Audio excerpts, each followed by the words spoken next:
Welcome to the Thursday Checkdown. I'm Joe Carlton, and I'm here with my good friend Rick Brusuelas. We would like to give a special thank you to the Sports Affiliation's JC and Iggy for giving us the opportunity to take over for Greg and Tip and discuss our game with many amazing people from the fantasy community. Tonight, we have a special guest from the Women of Fantasy Football. Fresh from absolutely crushing it at Super Bowl Media Week, we bring you Miss Kelly Singh. Kelly is an accomplished podcaster and writer in the fantasy football industry, with her contributions to various platforms, including Roto Underworld, Dynasty Pros, and of course, the Women of Fantasy Football. I also want to highlight her involvement in helping organize multiple live Scott Fish Bowl events, including Los Angeles and most recently, Las Vegas. One of my favorite things about Kelly is that she is the epitome of strength and perseverance, being able to overcome a lot of things in her personal life, including beating cancer, to get to where she is in the sports world today. Rick and I couldn't be any more honored to have her as our very first guest as the new host of Thursday Checkdown. So, Rick, Kelly, how are we tonight? My goodness, that was quite an introduction. Thank you. Thank you for having me. Thank you for having me be your first guest. Wow. Yeah, well, we're just happy to have you. I apologize for a lot of the noise and visual commotion going on behind me. I'm actually at San Francisco's airport and looking forward to getting home if the weather allows it. So, but Kelly, we are really psyched to have you here, and we're looking forward to learning more about you and some of the work that you did recently around the Super Bowl. So, yeah, let's dive right into it. I don't know exactly your format, so how do you want to go? We don't know our format either. We're trying to find out anyway. Yeah, so why don't you tell us about yourself, where you're from, and what you like to do outside of fantasy football? Okay, there we go. Let's see. Well, Kelly Singh. I'm from Phoenix, Arizona. I've been in the marketing space my entire career from the ground up. Just a young 20-something looking to make her way in the world to a young 40-something still looking to make her way in the world. I don't know, really. I started in the football space only in 2020 because I was doing what the rest of us were doing, being bored at home. Outside of fantasy football, though, I enjoy volunteer work. I enjoy spending time with my family. And of course, I enjoy playing golf. I love, love, love, love golf. Just won the FSGA's golf league this season. So that was exciting. I'm playing in another fantasy league right now. So that's kind of what I do outside of football. And Kelly, so and I know there'll be a few other questions about golf, but kind of can you connect to how you play golf and how you play fantasy football? What kind of is there something shared between the two that you kind of that has you gravitating towards both? Yeah, my dad, he taught me how to play fantasy football when I was 8 or 9 years old, and his business was golf. He made custom clubs for athletes and celebrities. He was the best in Phoenix before he passed away. Lots of fun stories with my dad and golf and sports. So that's how the two kind of intersect for me. Awesome. So when did you start playing fantasy football? I'm curious for this one. Yeah, so I was like 8 or 9 when I would play with my dad, and the paper would come. We would have to check the scores in the newspaper Yep, and I remember tally this. all of that up. And then by myself, I was in my 20s when I took my first big girl job at the Dial Corporation, and there was an office department league, and I joined, and I've been playing ever since. So that's a long time. That's over 20 years. Yeah, I'm right there with you.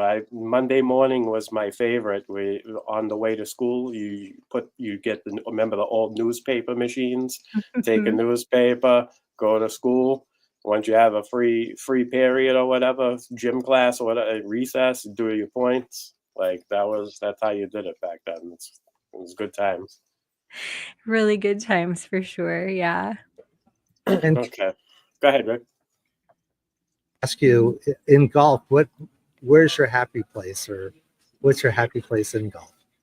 Just being outside. I'll play year round. It can be 115 outside. Although I will say the older I get, the harder it is to have those kinds of golf days. It'll take me another whole day to recover for sure.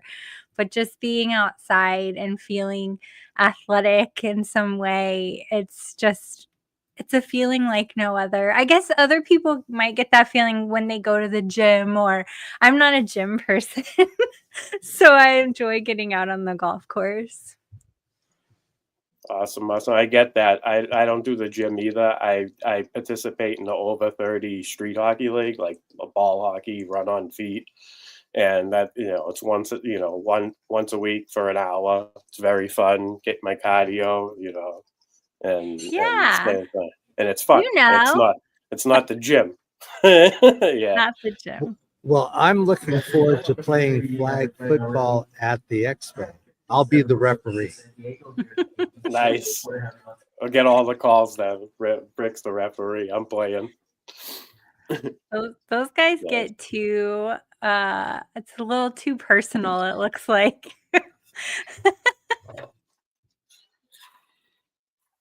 All right, so we have followed your health issues, and we were inspired by your positive approach. Can you talk to us about you overcoming cancer? Yeah, sure. I get asked a lot of questions about my cancer. Everybody's cancer is different, and everybody's cancer story is different, and mine is different too. I found out I had breast cancer in January of 2023, and just kind of sat on it and sat with it for a minute because it's a lot to take in, and there are decisions to be made about my treatment plan, all kinds of tests, and what I learned most about this, especially for women, men can get breast cancer too, but women, believe it or not, have different types of breast tissue. And when you have dense breast tissue, it's very difficult for a mammogram to read through all of that mess. And so now doctors have to tell you if you have dense breasts. I had dense breasts and had to get an ultrasound and a 3D mammogram to just get a reading. And unfortunately, these types of tests are usually not covered by insurance because it's not mandatory that you get deeper screenings, but it's important. So that's one of the messages I wanted to get out there, is it's really important. Hannah Storm spoke about this at Super Bowl week, and her story is a lot like mine. So I find that there is courage in numbers. So now that we're learning more about breast cancer and how it's detected and how early it's detected, I'm glad I have somebody out there like Hannah Storm also sharing the message. I'm kind of rambling, but at the end of the day, I did not have to have chemotherapy. They removed 6 of my lymph nodes. They were all clean. I had a double mastectomy and some reconstruction, and I see my oncologist. I just moved to every 6 months now that we're through a full year. So It's awesome. Wow. yeah, So that's instead of every 3 months, I'm every 6 months and getting the blood checked, all of that good stuff. But it took a good year and a half for me to really start feeling normal again. Well, and I think I shared with you that we had Michael Salwin and Wendy? Wendy Early on the show Tuesday night, and they mentioned that you had recommended a charity for their the Bots League, the Battle of the Sexes League that they do for charity. Can you tell us Yeah. more about that? Sure. Well, when I found out about my cancer, you go through a lot of feelings, and one of my feelings was, um, I don't even want breasts anymore, and that's like a very normal feeling. So I went and I found a community called Living Beyond Breast Cancer.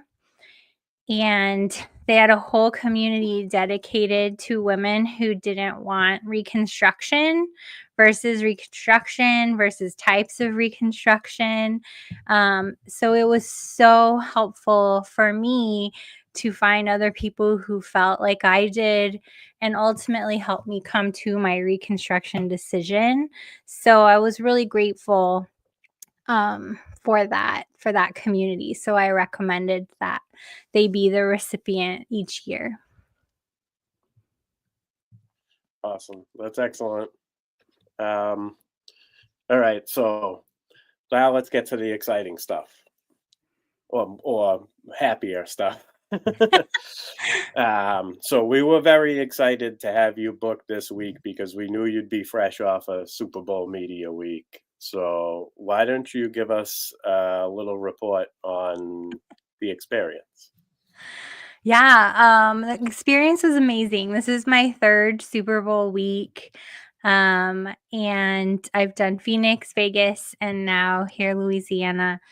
And it was nothing short of amazing. Each time feels fresh and new and exciting. And this year, especially, I felt really exhausted.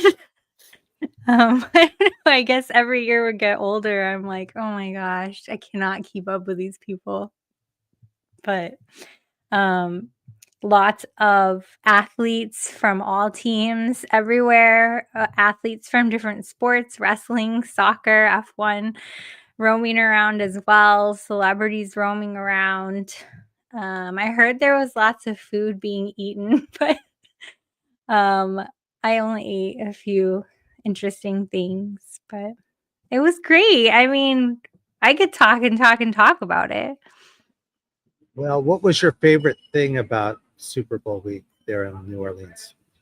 I think my favorite thing was experiencing it with friends. I mean, the other 2 years, it's the same people that I've run into. It's almost like a reunion of friends, but particularly my friend Samantha Holt, she opened up her home to me. I lived with her for almost 2 years when I was going back and forth to California. And so having Sam be like my partner in crime this year at Super Bowl was great. She got to go last year, but only for a couple of days. And this time we stayed the whole week together. We had Renee and Hema holding down the Spanish speaking end of Women of Fantasy Football. Sam and I holding up our end of the bargain, getting interviews, holding each other's cameras and mics, taking photos, making sure there's no lipstick on teeth, helping each other with our shoes at the end of the night. I think that was my favorite part of the trip, just having my bestie there. Nice. Did you guys have a favorite restaurant that you went to? So it's seems like we'd be eating a lot and doing, visiting all kinds of restaurants. When you're up at 6 to catch a 7:30 shuttle to, start these interviews, and it goes until, another 6 at night, 12 hours, you're almost like, I'm just going to grab some chips. And that's No. how it ended up being. But Sam and I went to a restaurant one night after the Crucial Catch event, and had espresso martinis and apps and all kinds of really good stuff. Here it is. What is this called? It's called, I can't read it. But Dominica. It was called Dominica, and they had some really flavorful food and great drinks, and we had a really good time. Nice. So speaking of great drinks, I've noticed just from following you, you've posted some delicious looking palomas. And so my wife, this question is inspired by my wife, really. She's a big fan of grapefruit flavored drinks. So if I was to make her one, what is the key to like what's gonna make it, boom, be that drink? It's gonna sound really weird, but it's fresh grapefruit juice. Yeah, see, that's what I was thinking. But go ahead. Yeah, don't cheap out on the grapefruit juice. Even if you're mixing them, make sure you're getting a more natural grapefruit juice versus like an ocean spray or something like that. It's all in the grapefruit juice. Nice. Okay. And you can't go to New Orleans without having beignets. Did you go to Cafe Du Monde and have beignets? That is one thing I did do. Yes. Kendall Valenzuela, another friend, was determined for us to get beignets. So we did. And what did you think? I thought they tasted like fry bread, like donuts. I mean, they were good, but I was like, oh, I know this flavor. It's just shaped differently. Yeah, and you have more than one of them, and it's like they become a brick into your stomach. And did you, while you were at Cafe Du Monde, did you also try coffee with chicory? Chicory, yes. Yeah. We did a frozen version. It was interesting. It was really hot out, so it worked out well. They went from snow to like this very muggy heat, and the whole week, like, I don't know how women in Louisiana, props to you for keeping any sort of makeup on, because I was just like soaked. I felt the whole day.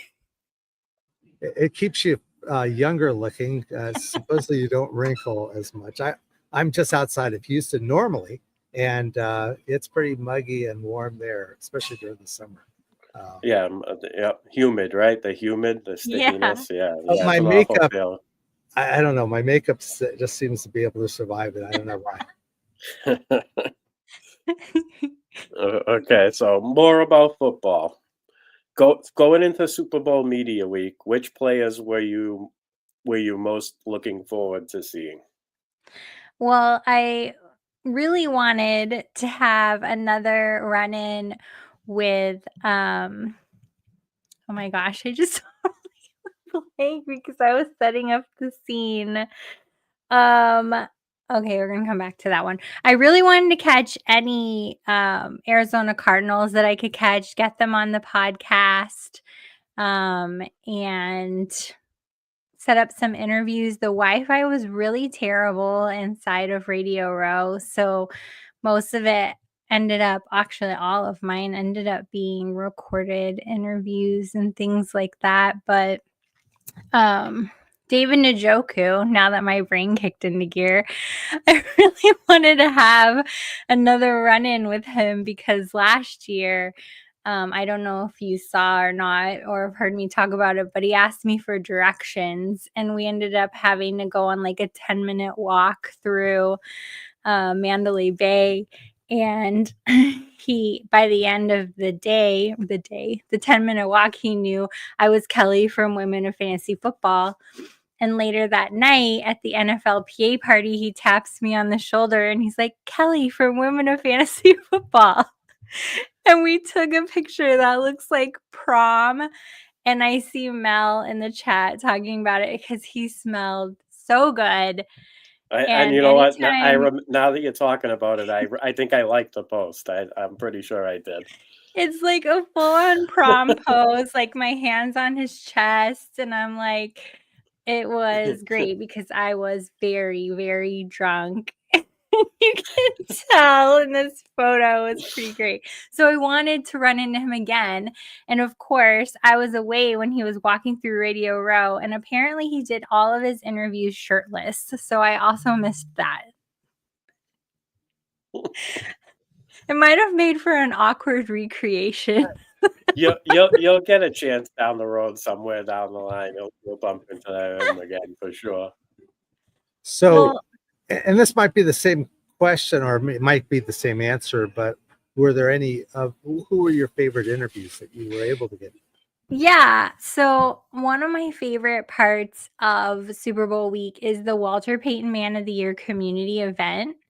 And it's usually held at a local boys and girls club, and they work with the kids on different activities. There's football activities, there's like self-esteem activities, art activities, and each representative shows up and is paired up with groups of kids.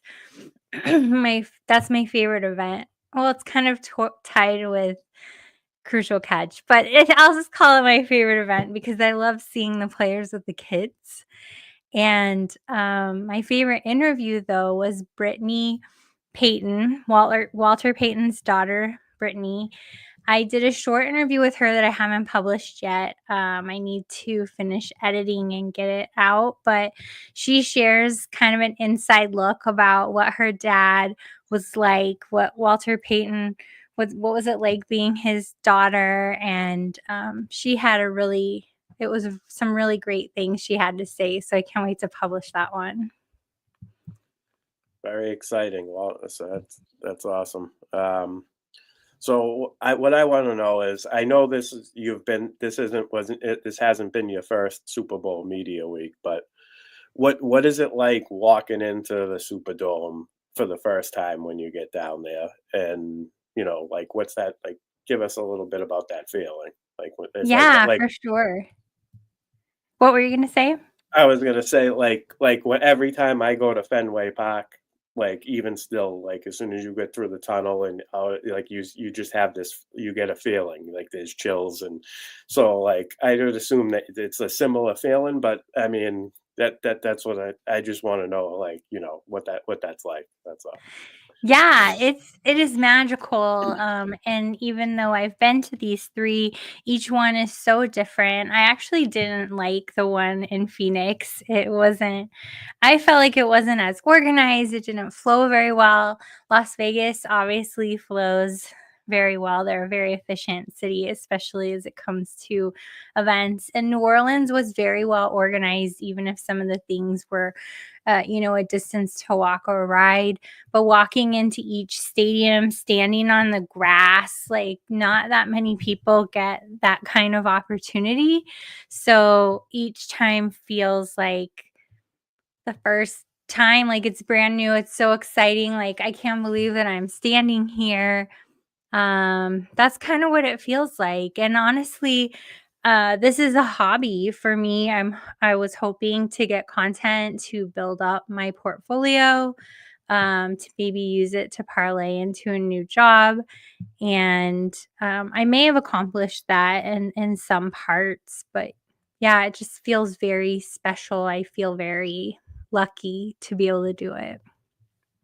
And it wasn't just players and other fantasy types that you were able to meet, but you obviously had a chance to meet with some of the other media types and big television network type people. Who were some of those people that stood out, and perhaps who were the ones that you most enjoyed meeting with?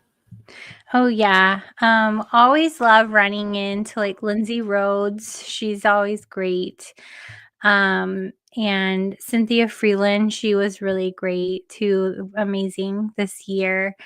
My favorite encounter was Hannah Storm at the Crucial Catch event, and she had actually won that week some sort of lifetime achievement journalistic award. So that was really exciting for them to share with the group. But Hannah Storm, true legend for sure. Very gracious and kind. I saw your question to Cynthia, and I thought it was a great question, and also an equally great answer was about, what advice would you give young women who wanted to get into sports media? And I don't know, could you kind of repeat what she said for the people listening here? Can I repeat what she said? Well, I remember it well. Back in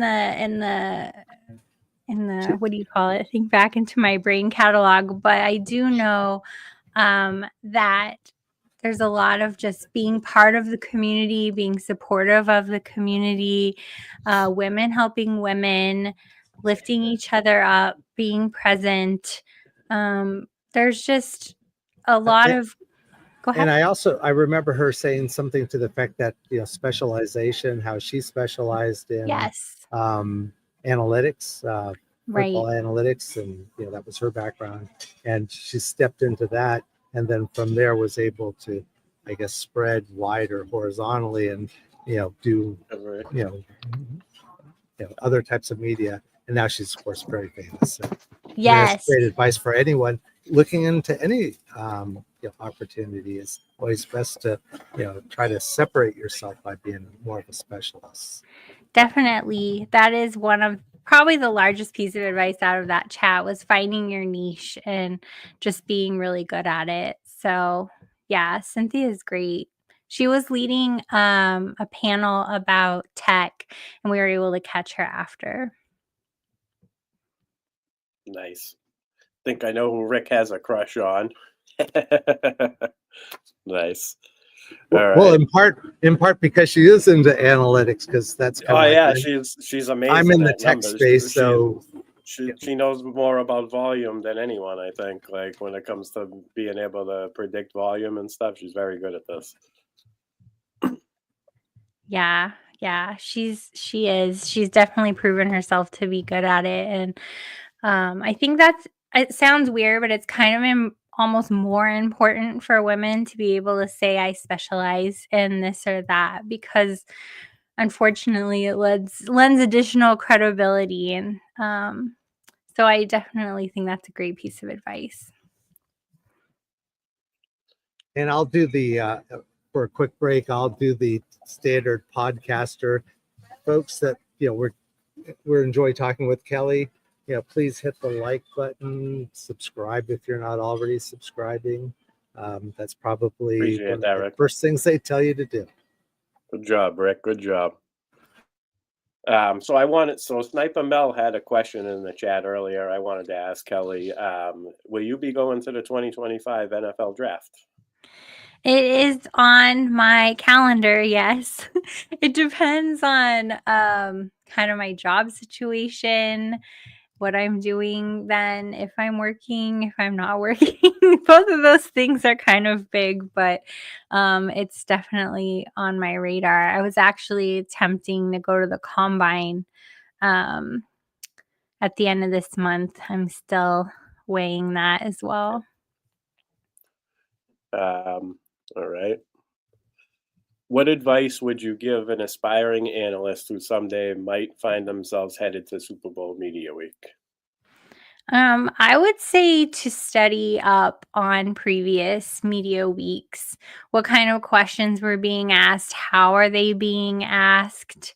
Ask questions of somebody who's been there before, so that you can be prepared for what you're entering into, because it is a professional journalistic space, and there are certain etiquettes that fall at those types of events. So it would be really important to make sure you understand what you're walking into, and having the right equipment and bag is always important too. You're going to be lugging this stuff around with you for 10, 12 hours a day, and it's going to be exhausting. So make sure that you're packed efficiently and have everything you need to put out good content.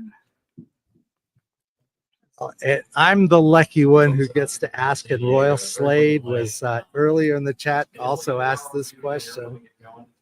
What about the cat question to Travis Kelce? So let's go ahead and open that up.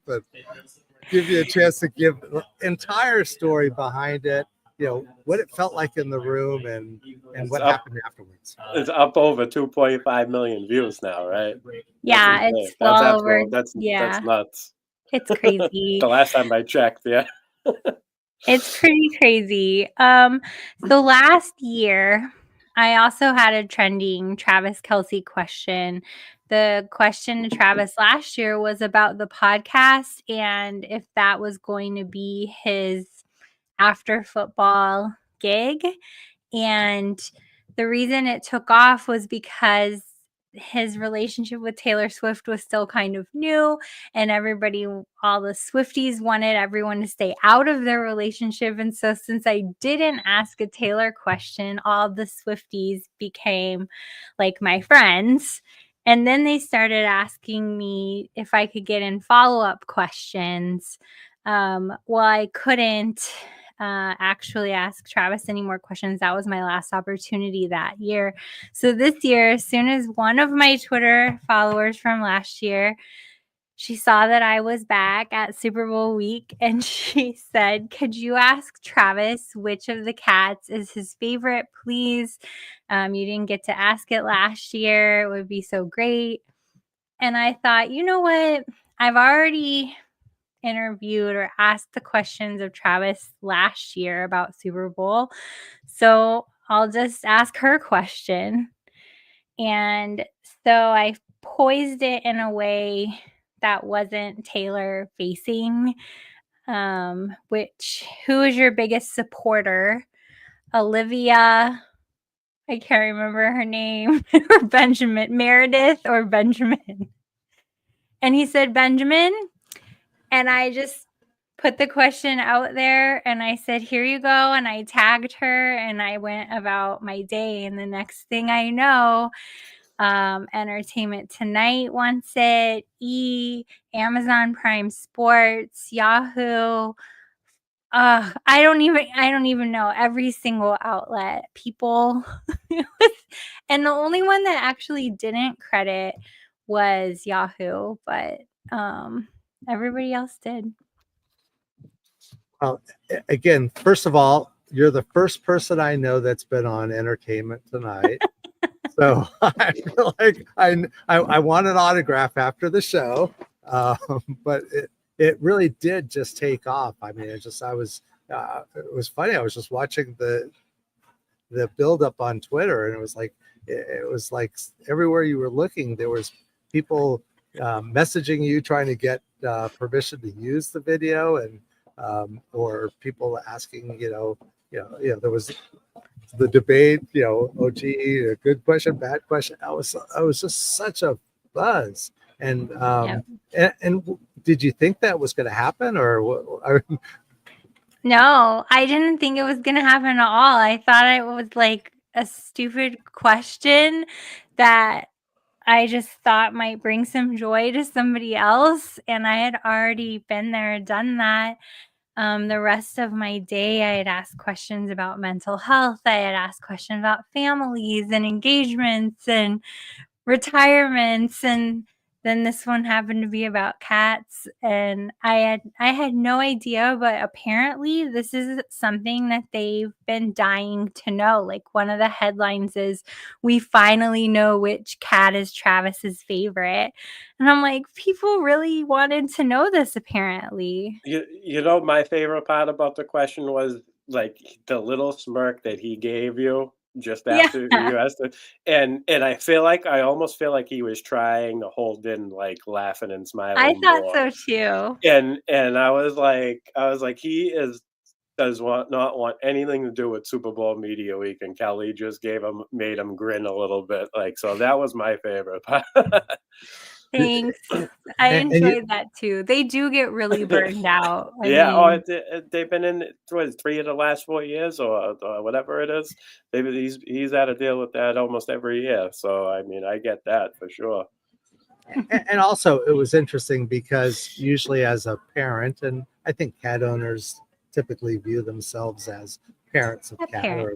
It's hard to, if someone were to ask you what's your favorite, the most common answer is probably going to be, Oh, they're all my favorite. Oh, I don't have a favorite. It's like I have 2 daughters and they're both my favorites, and yet he did take the opportunity, I think with a good deal of humor, because he probably was getting really burned out, to be able to answer the question in a way that really, as I said, just created a buzz on the internet. So it was really cool. And congrats to you. I mean, I bet every other person that was there in that room wished they had come Ask up that with question. Absolutely. 100%, Rick. Yeah, I do feel fortunate. It's actually something I kind of have a knack for is asking questions that dig a little bit deeper than just, how many targets do you expect to get on Sunday?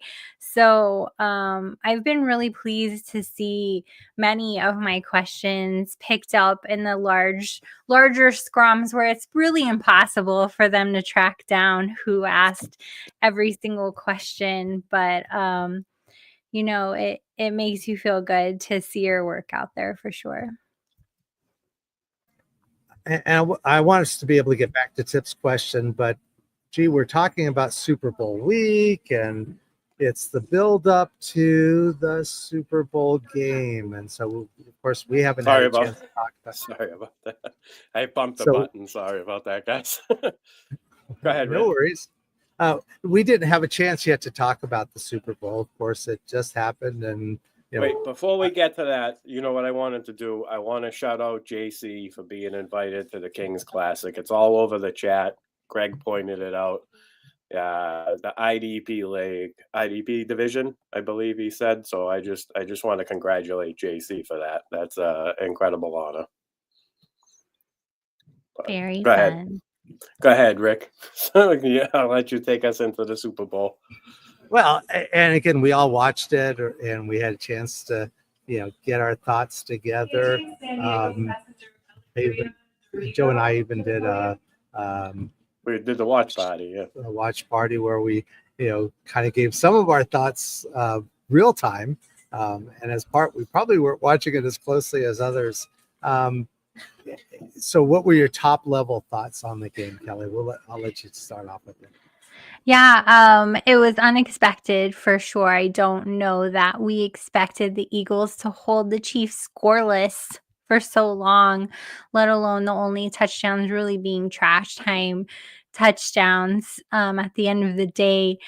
I think the biggest takeaway is what people always like to say, defense wins games. Isn't that the phrase? And I think we saw that from the Eagles. They brought defense like no other, scoring defense, causing penalties defense, causing fumbles, creating havoc, sacks. I mean, you name it, it happened in that game. And I honestly thought we might have our first defensive player MVP of the Super Bowl. However, we didn't. I kind of thought it might be Sweat. Could have been Dijon, but I really think Sweat deserved that award. But those are my biggest takeaways. Yeah, for a defensive player. Of course, everyone looks at the quarterback first and usually foremost. And Hurts did have 3 touchdowns, so yeah, it's kind of hard to begrudge his being named Super Bowl MVP. But and also you made a great point. The Eagles defense did dominate the game. They also dominated at both defensive line and offensive line. As they always do. Yeah, yeah. And Barkley, while he didn't have huge numbers, the Eagles were able to run enough to make the passing game more effective, and of course keep Patrick Mahomes and the Chiefs offense off the field. And I think there was a huge discrepancy even in the first half where it was a low, no scoring game. That it was still a significant difference in time of possession between the Eagles and the Chiefs. What about you, Joe? What your top level thoughts?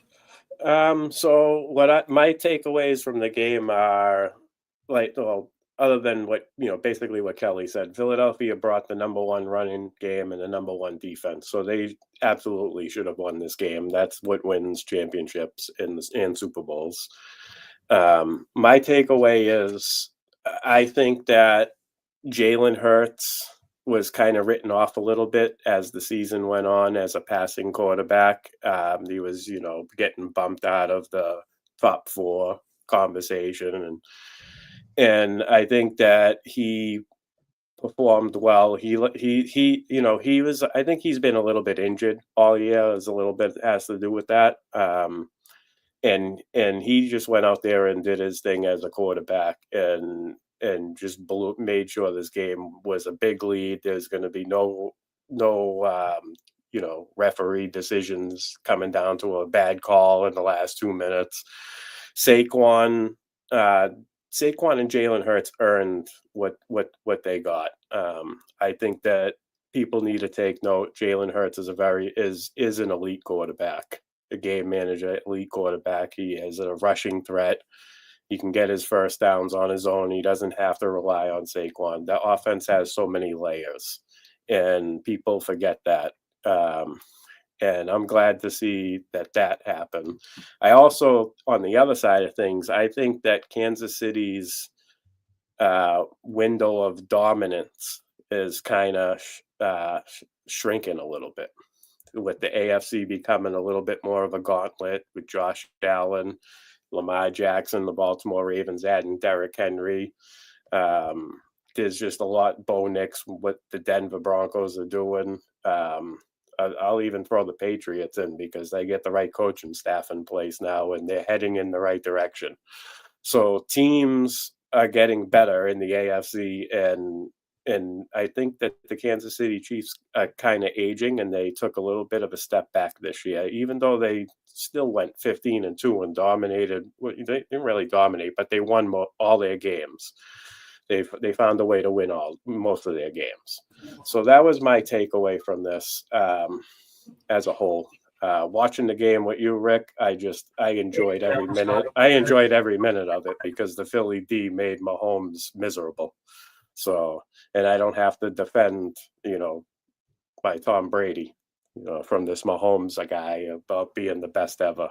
So that's basically it. My thoughts on the Super Bowl.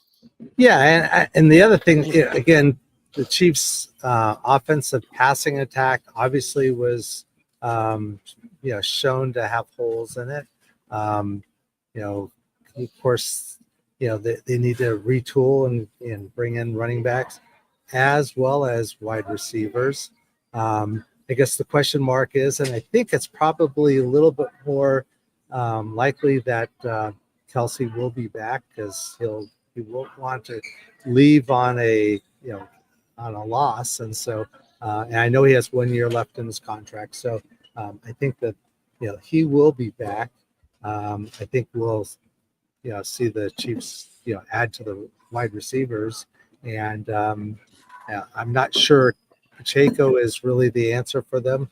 Hunt isn't the answer for them. I think that they're going to have to also address running back as well, but of course, they've been in the Super Bowl enough, and Reed is such a top level coach that I'm expecting them still to be highly competitive next year.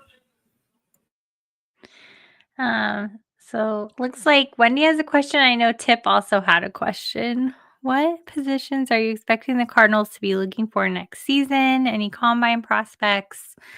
I mean, everybody keeps talking about Cam Scatterboo out of ASU. I just don't see that happening. I don't know that we even need that. Big talks right now are mostly on edge. Edge has been a struggle for the Cardinals for a couple of years now, at least. So that's been the biggest discussion right now as far as positions.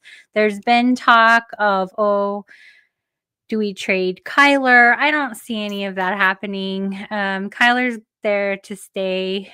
So I would be on the lookout right now, first and foremost, for that edge position. And I'll get to Tip's question in a second, but to follow up on that, what about Marvin Harrison Jr.? Are you expecting a second-year rebound or second-year escalation in his usage as well as his production?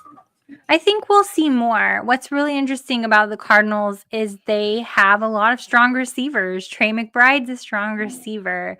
Greg George is a strong receiver. Michael Wilson's incredibly talented wide receiver. That man can catch just about anything thrown at him. And then you have Marvin Harrison Jr. His rookie year. I think they had big pie in the sky goals for him. At the end of the day, he's on par with his dad's Hall of Fame performance, so I'm not too worried about it. And then Tip's question was about James Tip's Conner. got a great question because I'm wondering the same thing because I like those mid-late round running backs, and we want to be targeting the right ones. So give it. Well, Trey Benson is still number 2 to James Conner. James Conner is going to have another big season for the Cardinals despite his oncoming age. Trey Benson, however, ran roughly, I think it was around 300 yards. You can fact check me. It's 290 something with a rushing touchdown. So nothing to sneeze at. Probably, we can do the math. It's about a quarter of or less than James Conner ran for the season. However, he is the number 2 back. I think it's solid. A solid pick for a flex if you're in desperate need. And James Conner is one of my favorite running backs. I mean, he has a great story, and he's so great for originally with the Steeler organization and the Steeler fans, as well as now with the Cardinals. Cancer survivor. Exactly, and just a good person too. I mean, just an inspiring story. However, with a lot of people were expecting Benson to do more and better, in part because of concerns over James Conner's injury history. And Conner, I think, played pretty much every game, and I don't remember him having significant downtime. So again, I guess he's going to still also be the lead back in 2025, right? Yeah, for sure. And the Cardinals haven't played a lot of running backs. I am not any kind of offensive coach or specialist, just a fan out here watching, but the amount of running back switching that happens is amazing to me. Day Mercado got plenty of time. Michael Carter got pulled up from the practice squad and played plenty of time this season. Trey Benson, James Conner. We had DJ Dallas played a lot of time this season too. So they did not trim down that running back room at all. There's a lot of switching going in and out, but Trey Benson is your number 2 back. That's where the Scatterboo speculation comes into play, I guess.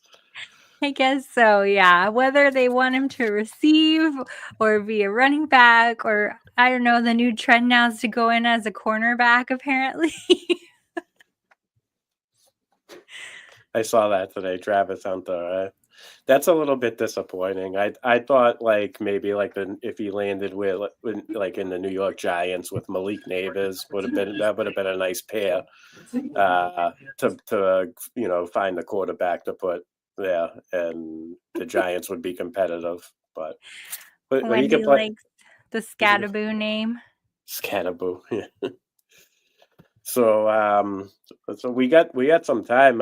Rick, you got any other fantasy football related questions for Kelly?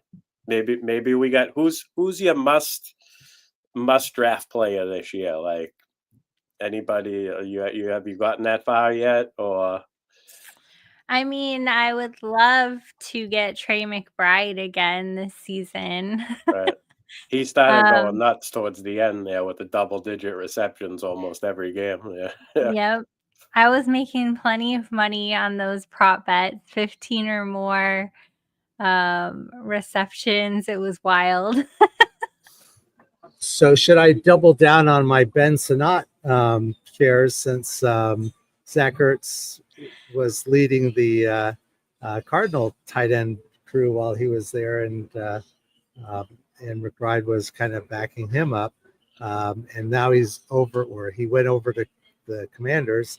It's a good point, Rick. Good point.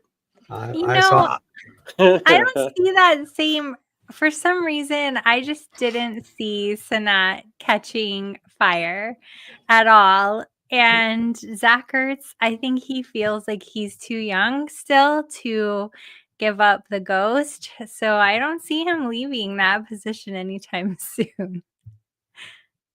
And Greg in the chat brings up Colson Loveland, of course, because he probably plays from some school that Greg likes to watch. But are there other tight ends that you're looking at in the draft? I think there's a big one that people will continue to say is maybe just the next level down after. I heard there was 2 or 3 really good ones, but but yeah, go ahead, Kelly. I mean, I always love a good tight end, but I felt like we had our tight end season. Do we get another one? Are you looking at running back as being the place that you're going to use your rookie drafts at? To be fair, I am just coming back to the land of the living, so I need to take a good look at that. But it seems as if, you know, we had that tight end era where we had so many good ones. It would be amazing to see another great class like that because it brings a lot of excitement to the game. I personally always will play 2 tight ends or more if you let me. We got a question from Greg. Are the Lions back next year, or do you expect a drop off? You can roll your eyes, Kelly. You can roll your eyes. No, I tight ends are premium, Mel. I even have a shirt that says that. Lions, I don't see them disappearing. Do you? No, I don't think so. They still got that running game that Jared Goff has coming off an amazing year. I mean, they still have all their passing weapons. Jamison Williams could maybe even get better. So if their defense needs to stay healthy. I suppose if their defense stayed healthy this year, we would have had different results in the NFC side of the playoffs. So yeah, they're not going anywhere, Greg. Yeah, if anything, that they got stronger. They'll probably use an early draft pick to try to fortify the defensive line. Maybe get another linebacker. They're starting to get a little bit aged in the linebacker ranks, but yeah, they're definitely going to be contending again in the NFC. So we, and again, we really appreciate you coming on the show and again sharing your story, which is fun, but also very inspiring. And for us to have you as our first guest, we were just thrilled that you agreed to come on the show and talk to us about the Super Bowl week. And so we really want to thank you for coming and sharing that. Funny story. So funny story, Kelly. When Rick was like, Kelly Singh is booked on what's today's date? I forget the date. And I was like, I was waiting for somebody to respond. I won't mention any names. And he was like, I can ask her to change. I was like, you're not asking her anything. You just booked Kelly Singh. Like, what do you do? We can't move her now. So that was like an actual discussion me and Rick had when he told me he booked you. So we were excited for this day. So Kelly, why don't you tell us where people can find you? Twitter, other shows, other the podcast. Yep. Yeah, I have a weekly podcast. I've been on a little hiatus, mental health reboot. So coming back this week, tomorrow, a fresh episode should drop. The SINGH podcast with Kelly Singh, Arizona's Sickest Cardinals podcast. And there's a whole network. Adam Rank does the Bears. We have Elise doing the Bengals. We have LQ Laquan doing Rams House. So be sure to check it out. There's Steelers Yinzers out there. There's something for everybody at the SINGH Podcast Network. And then we're starting believe it or not, planning for August's Women of Fantasy Football, our podathon that raises money for Galvanize to send a woman on scholarship to Sports Media Boot Camp. So that happens in August. If you have any requests of women in sports media that you'd like to hear from, be sure to send those to me so we can start reaching out to our friends.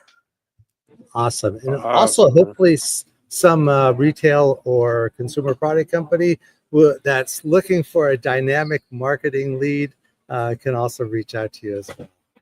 That would be amazing. I am still looking. I have a couple interviews next week that I'm excited about, but yeah, we're going to get there.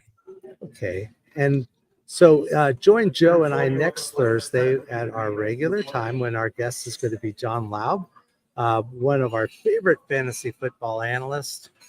He covers both the professional game and perhaps even more the college game. And so John's going to be coming on the show, telling his story, but also hopefully giving us great advice on the upcoming draft and giving us names of some of course, the well-known players, but hopefully even the lesser-known players that will help us, rock our, upcoming rookie drafts that we're going to be involved in.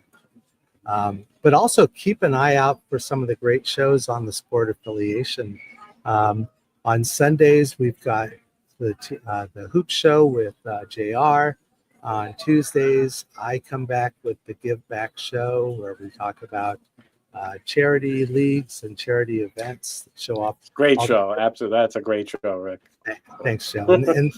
And then on Wednesday, Carla's has a great show. She does an interview show called The Game Changers, where she highlights some of the great people in well-known people in the fantasy world.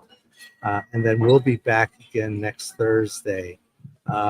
One other person to keep an eye out for, our own JC is, shows up throughout the week doing what he calls rips or card breaks. Card breaks. And those are for people that are in card collecting. Fun time to get involved in that as well. And what's really funny is you mentioned Carla. I'm your first guest. I was Carla and Wendy's first guest. Oh, wow. That's so funny. Carla does a great job. We have a good team. Carla does a great job too. So I hope everyone will have fun. Also, go down there and slam that like button.